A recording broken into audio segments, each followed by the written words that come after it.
Today's best music. Magic 89.9. What's up, everybody? This is today's best music. We're Magic 89.9. My name is Ashley. I'm so excited to be back here with you guys because we are here for a very special interview. Normally, we usually do one-on-ones with artists, but today we're very fortunate to have a duo here with us, a very talented musical group. I'm sure you guys have heard their music because their single Brokenhearted has been playing on Magic 89.9 for some time now, and I'm so excited to have them here. Please welcome the incredible duo Joan. Of course, if you don't know their individual names, Alan and Steve are here with us. Hi, you guys. How you doing? Hi, good. How are you? I'm fantastic. Thank you so much for being here with us today. We're so excited. Yeah, thanks for that. We're stoked to be here. Stoked to be All here. right. Well, you guys have so many Filipino fans, so I'm sure a lot of people are excited to hear your voices. And like I said, your song Brokenhearted with Becca has been playing nonstop on our radio station. So I do want to start there. Tell us about that song, kind of the story behind it, and what was it like working with Becca? Wow. First of all, she's an absolute superstar.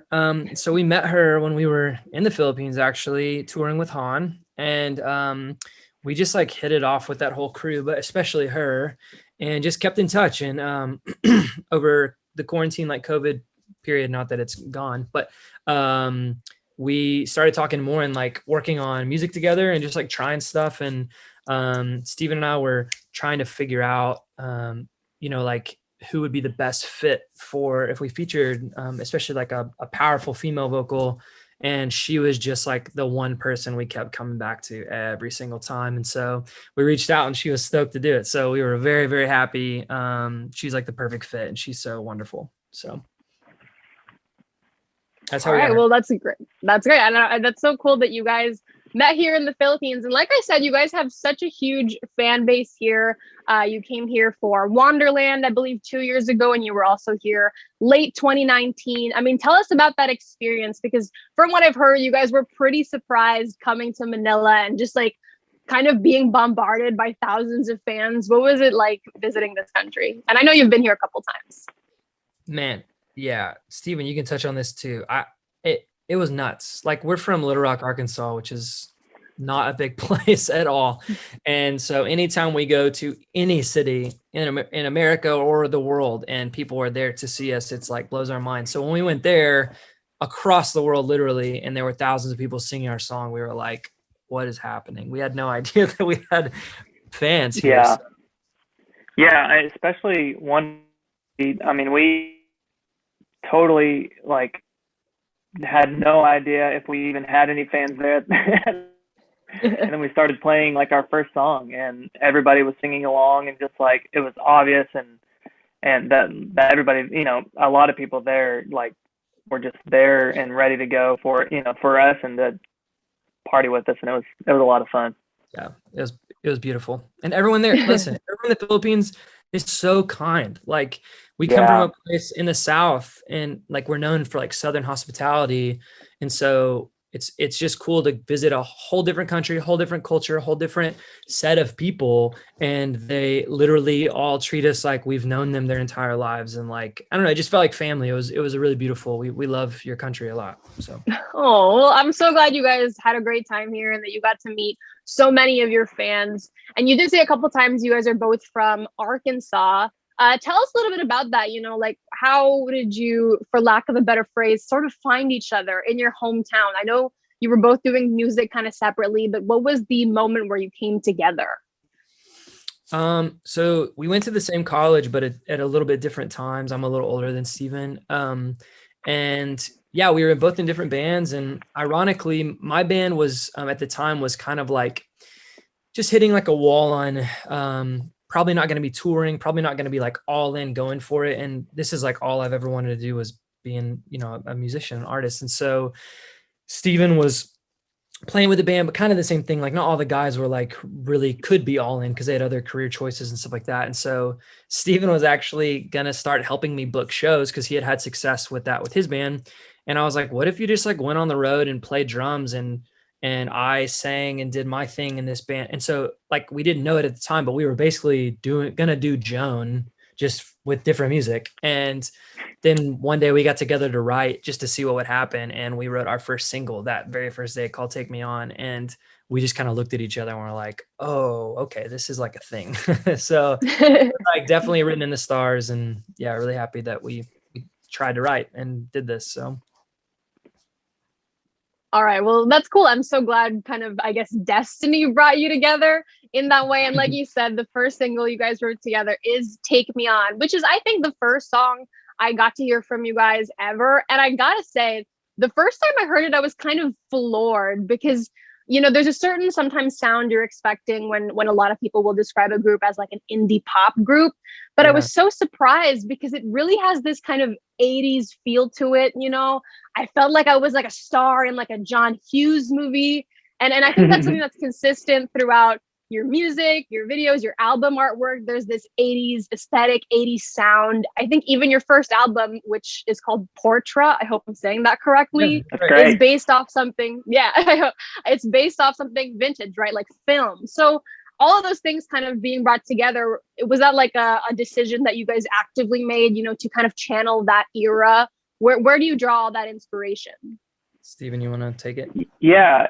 Go for it. I think, I think from the start we had, even just visually and musically, we had a very specific thing we wanted to do with it, and a lot of it basically came back to who are our influences, who did we like grow up listening to and watching and just being really inspired by while we were kind of learning music and kind of like falling in love with like pop music, and a lot of that is what it kind of came back to is like, there's a reason those songs and those movies and those that things from that era kind of felt a specific way, and we were kind of trying to chase that visually and musically, and trying to put our modern twist on it and kind of making it us, and drawing inspiration from those things as well.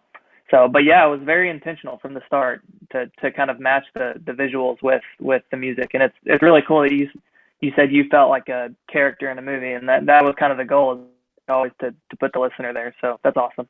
Yeah. Good eye. That was the goal. Well, that's really cool. And I think a lot of fans, of course, have resonated with that. And I don't know if it's just me, but I feel like for a lot of young people now, they do resonate with that era, the 80s, the sound of it, the style of it. Why do you think it's so resonant with people these days now, even people who didn't live in that time? Yeah. Well, I think that's a really good question. I haven't thought of the why people resonate so much with it. I know for me personally, like there's something about like John Hughes, like a John Cusack standing out a window with a boombox over his head, like winning over the girl, like that scene and the way the soundtrack, I don't know, there's like this beauty in the 80s music soundtracks and then the 80s films that it accompanied that I don't know, they struck this magic that a lot of different decades of cinema didn't. Like when you think of like the 70s films, I don't think about the music in them. I don't think, like I don't match disco to film. Maybe you match 90s. Like I think of like the Goo Goo Dolls, Iris playing on, a Meg Ryan film or whatever. But the 80s, it's just like one movie after another. You think of the songs. It's very interesting, but they just captured like lightning in a bottle. I mean, it's a beautiful decade of music and film. So anyway. So like I said, yeah, the 80s is very resonant with a lot of young people right now. And I think what you guys do to it, where you channel it and you also kind of modernize it, really does touch the modern listener. And especially because your music is so heartfelt, lyrically, I think that's what makes a lot of people connect to it. So how do you guys go about, writing those lyrics? Do you draw from personal experiences, and what's it like kind of going into it, together, two separate people kind of trying to bring all of your creativity into kind of mold it into one song? Yeah, that's a great question. We, every song's different. I mean, I think back to like I Loved You First. Our song is like loosely based on a junior high relationship I had where it was kind of my first heartbreak, and we were like, how cool would it be to like write a song about an era in your life where a lot of people would consider that like young love and it's not really important in the grand scheme of things, but it's still like very visceral and very real. So I was like, I mean, those those things matter. Like those old or young, excuse me, relationships, like all shape you. They shape who you become eventually. So that song's about that. We'll take, a lot of times we start with phrases, or, a lot of times we'll start with a melody and a little verse chorus idea.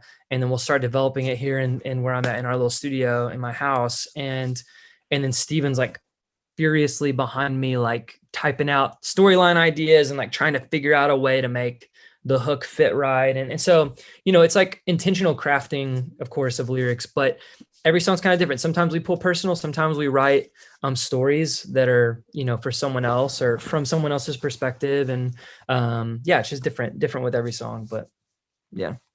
Two things. First, I would love to hear, what can we look forward to from you guys? What's coming in the future? When can we hear some new music? What's in the pipeline? And lastly, how about just a really quick message for all of your Filipino fans? You guys already know we love you here, we miss you, and we'd love to see you back in the country. So yeah, this year we have a ton of music that we're working on right now and actually setting like a release plan. And so I would just say overall, expect a lot of music from us this year. Obviously, the minute it's safe to tour again, we're touring. The minute it's safe to come back to the Philippines, we're coming back to the Philippines. Like we're ready to hit the ground running. It's been far too long.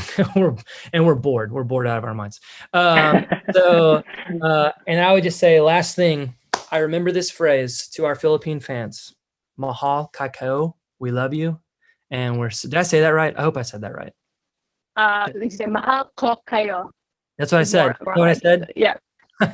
You were close. You were really close. I tried. I remember it. I had people coach me last time I was there. So we love you, we miss you, and we cannot wait to come back to your country. It's a beautiful place, and we always feel so warm and welcome there. So thanks for listening to our music. All right. Well, thank you so much, Alan, and thank you, Steve, for being here with us today. We really appreciate the time, and we love your music.